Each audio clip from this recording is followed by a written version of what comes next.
Alright guys, so off to another rebuild here. So we have our 15FE rebuild. We got all our parts here. The crankshaft is in the freezer behind me. And so another tip with these things is if you have one like this, or the other one that has all the fins in the bottom, get yourself some contact cleaner, some carb or brake clean, and these screw holes, blow them out, because these will actually pass through into the bottom here. And if these are all full of dirt, so are these, and it'll get inside here and cause all sorts of mayhem. You'll actually end up blowing a whole bunch of crap out of there. Even though I thoroughly cleaned that block, that's what came out of it. Also, blow out these screw holes too, because they actually are drilled all the way through in most cases. Anyways, let us begin. We're going to start by preheating the block. Find myself an oven mitt first.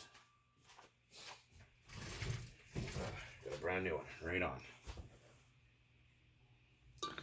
Alright, a little bit of propane. That going. We're going to just use a little bit of Golden Spectro 2-stroke oil, because that's what I got on hand. And it works fine. You can use just synthetic engine oil, that works great too. So we're going to put just a little dabble of that in there. And get that off to the side. I might want to put some down in there, just to aid in the bearings going in a little bit better. A lot of people freak out about blow torches and nitro engines. It doesn't hurt anything as long as you know what you're doing. Let's put a little dab in there, and we'll start toasting. So you guys are in frame, yeah. Burp. Excuse me. A lot of people say, why don't I use an oven? Well, I can, but I don't feel like waiting, 40 minutes for it to preheat to, 300 degrees or whatever. So, and with the torch, be really careful. You can pinpoint the heat where you want it and heat certain areas versus others. Yeah, depending on what you're trying to achieve. So like I said, this doesn't take very long. Just keep it flowing, keep it moving around. The bearings we're using are fast, steady bearings, because that's just what's available. I did find some original HPI bearings on eBay, but I'm not paying $36 a bearing just because it says HPI on it. They don't even make their own bearings anyway. Okay, so we're going to go into the front. Oops, come on. There we go. Front bearing down. Oh, kind of got a little bit stuck. 1 minute. Sorry about that, just got a little bit stuck. I just had to tap it a little bit to get it to go. So we're gonna add just a little bit more heat in the ass end here. Just a little bit, couple of seconds. It's just thin aluminum, so you're just gonna be careful, right? You don't want to go cooking the shit out of it. So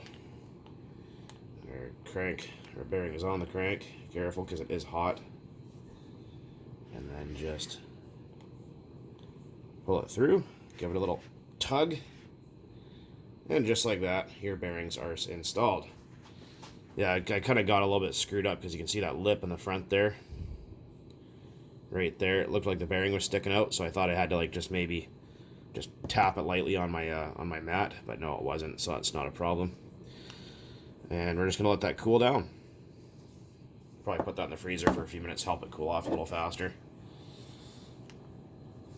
Because that is probably about 260 degrees, about that. I've been doing it for so long I don't need a temperature gun, I just know how long to do it for. Anyways, back in a flash. Okay guys, welcome back. So we're going to continue. Just gonna grab my other phone here so we can snap some photos along the way. So these are the bearings I used. I think I mentioned that before. Alright. Let us begin once again.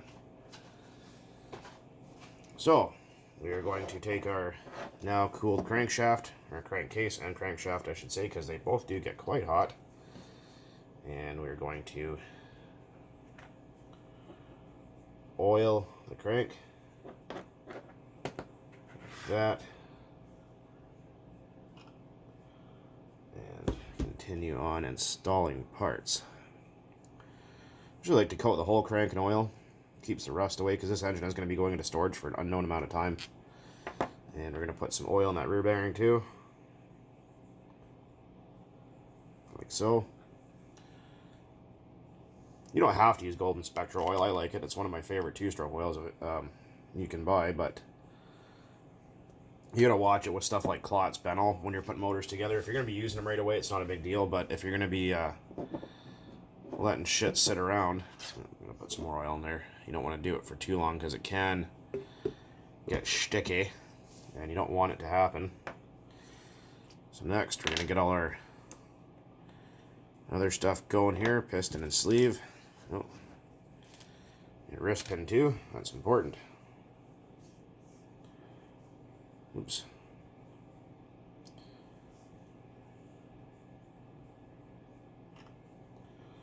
There we go, so we got some oil. This oil is green, in case you care to know about it, but it's also for Dimitri there, because I know that he's rebuilding his 15FE. And this rod is not directional. It's actually made of steel, believe it or not. So we're going to put that in there. There's our wrist pin with that little tiny Teflon puck. That faces out, because that's going to be contacting your cylinder wall. And if you don't have that little puck and you lose it, what'll happen is your wrist pin will pop out just like it did there, and it'll contact the side of your cylinder and destroy it. Ask me how I know that, because I did it once before. Of course, by accident.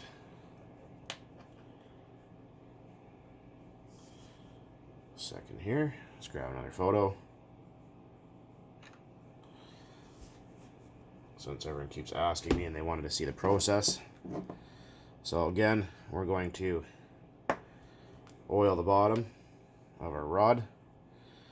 And that piston with the hole in it faces this way. A big HPI logo away from the exhaust. Like that. If you have it the opposite way, it ain't going to run. So I'm going to put this guy in here. You're going to make sure like hell you get it in correct, because she will never start and you're going to be sitting there pulling your hair out wondering what you did wrong.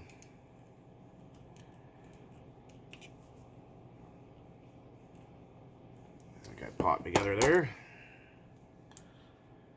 Like so. We gotta get our sleeve here. It's got oil on the inside and the outside. And remember, with these engines, that there is. I'm gonna fart around until you get it lined up here. Sometimes they go right away. Oh, there it goes. There is no marker on the block for the direction of how things are supposed to go.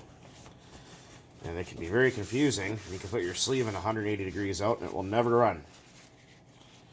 Ever, ever, no matter what you do. So, if you look, there's a tiny notch in the sleeve right here. There's also a little casting flash mark. They line up. So you want to line up so your exhaust port looks just like that.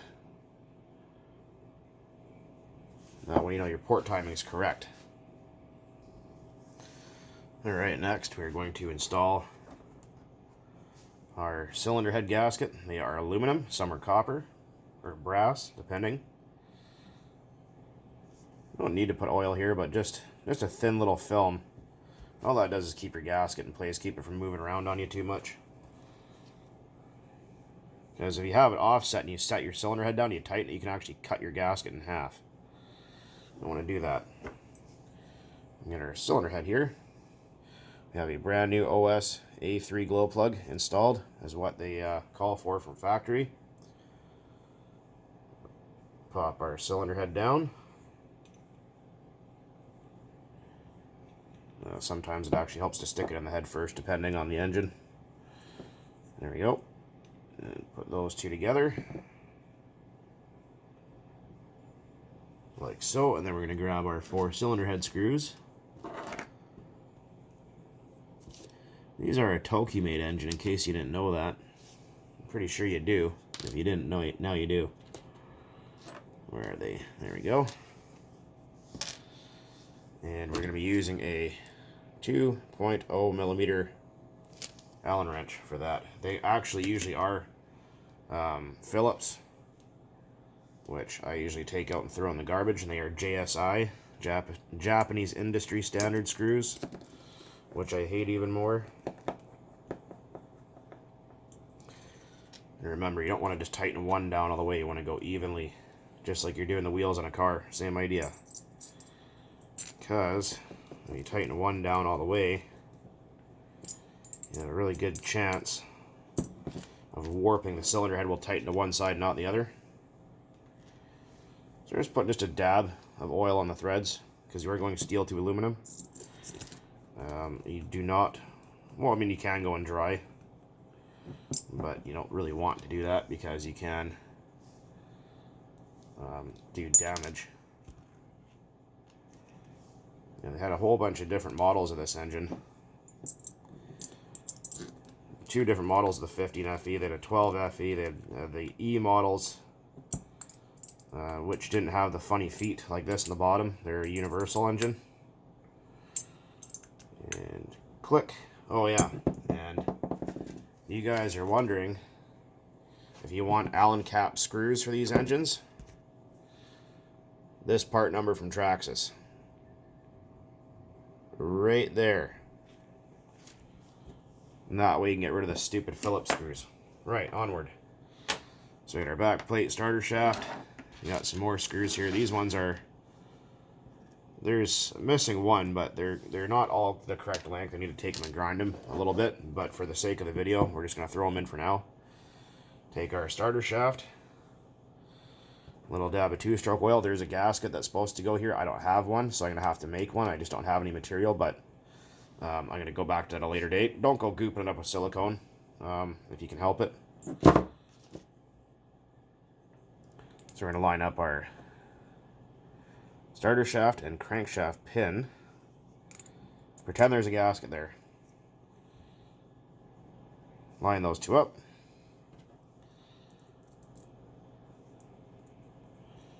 Yeah, you don't want to go just kind of, you know, gooping everything up and silicone. You got to remember, silicone's also an abrasive too. You got to be careful with that, because you kind of screw yourself over if you're not careful. So we're going to put those on. This other screw's a little bit too long, so we're just going to leave it be for now. And our pull start and one-way bearing. One-way bearing is cleaned. There's already enough oil on everything else, so we're just going to slip this guy together. And these screws are a little bit too long, but that's fine. Just for the sake of the video, we're just putting her together. Like I said, you can just touch these screws up in a grinder to shorten them, so it's not a big deal. But it is definitely a nice improvement over the shitty Phillips screws. As you can see, they come right out the other side, so they are too long, but just, you know, for the sake of the video, right? So everything's good there. We're not going to turn it over, really, because yeah, that gasket not being there is actually supposed to be a shim there, and I don't have one, so I'm going to have to make one, but that's alright. Okay, so next, our carburetor.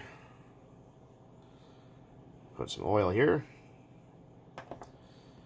Put a little bit of oil down in the crank.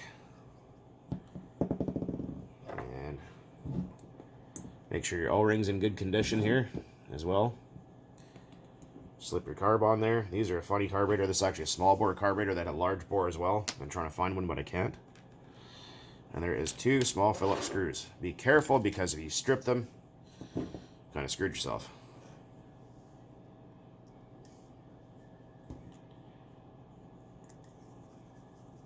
So one goes here. Don't tighten one up all the way right away. That one goes here. You don't need to crank the shit out of these, because there's only just a few threads, man, not much. Just snug them. That's it. Nothing more, nothing less. And there we have it. the HPI 15FE Nitro Star, all rebuilt, brand new. Those screw heads that are down in here, the Traxxas screws I was showing you guys, these ones, the cap heads are a little bit too tall, so you can just touch them on a grinder a little bit to shorten them, because they're actually contacting the pulley wheel inside here. So the pull starter is actually a little bit jammed at the moment. So the 4 screws that go in here, take out one of your old ones and grind them to the point where they're the correct length. You know, take out one of your Phillips, grind your Traxxas screws to the correct length, and then grind the head down just a little bit, maybe a couple thou, and then just you know, so nothing's contacting inside here. And these guys just you know, just take and mark and just grind these down, all 4 of them, 1, 2, 3, 4, and then they fit perfectly inside the cylinder head, so don't worry about that. And then you'll be right as rain. But like I said, I'm also missing the gasket. Obviously, you guys noticed that. I'm going to have to make one, but that's at a later date. I'm not too concerned about it for now. But there it is. And like I said, OS A3 glow plug goes in here. That's what they like. And of course, with these engines, when you do break them in after you rebuild or you have one new old stock or something, preheat it just like normal and be nice and slow. Lots of castor oil in it. Like run them at like 16 to 18% castor oil, something like that. And yeah, about the 16% mark, or even break them in with airplane fuel or something like that is absolutely fine. They run pretty good on that, considering these are almost just like an airplane motor. Single needle carb. They're pretty what do you call it? They're freaking primitive, but they run pretty good and they do all right. So, anyways, guys, hopefully that helps some of you guys out. Hopefully you enjoyed that video of our little 15FE here. And Dimitri, check out the Nitro Gang on Facebook there, as well as Hybrid. I can never remember the last part of it, but you guys know who I'm talking about if you watch him. Go check him out, watch his live streams, and check out his vintage nitro stuff there. He's pretty awesome. And next, we're going to be doing this Team Infinity 18 here as well. Parts are just still coming in for that. And we're going to be doing this AE21 as well as an OS21RG once all the parts come in for it, if I can ever find the rest of them. Anyways, and you guys will see the ERCM pipe as well go on the T-Max at a later date. And it's going to be a few more days before the Husqvarna gets done, because I had to order the correct roller bearing. They sent me the wrong one. So, yeah, it's going to take a little bit here. And like I said, the weather here is terrible. I live on the west coast near Vancouver. It rains a lot this time of year, and it's super windy, and we had a tornado here apparently. So, you guys get the idea. Anyways, guys, as always, thanks for watching, and keep on burning nitro out there. Cheers. Motherfucker beer time.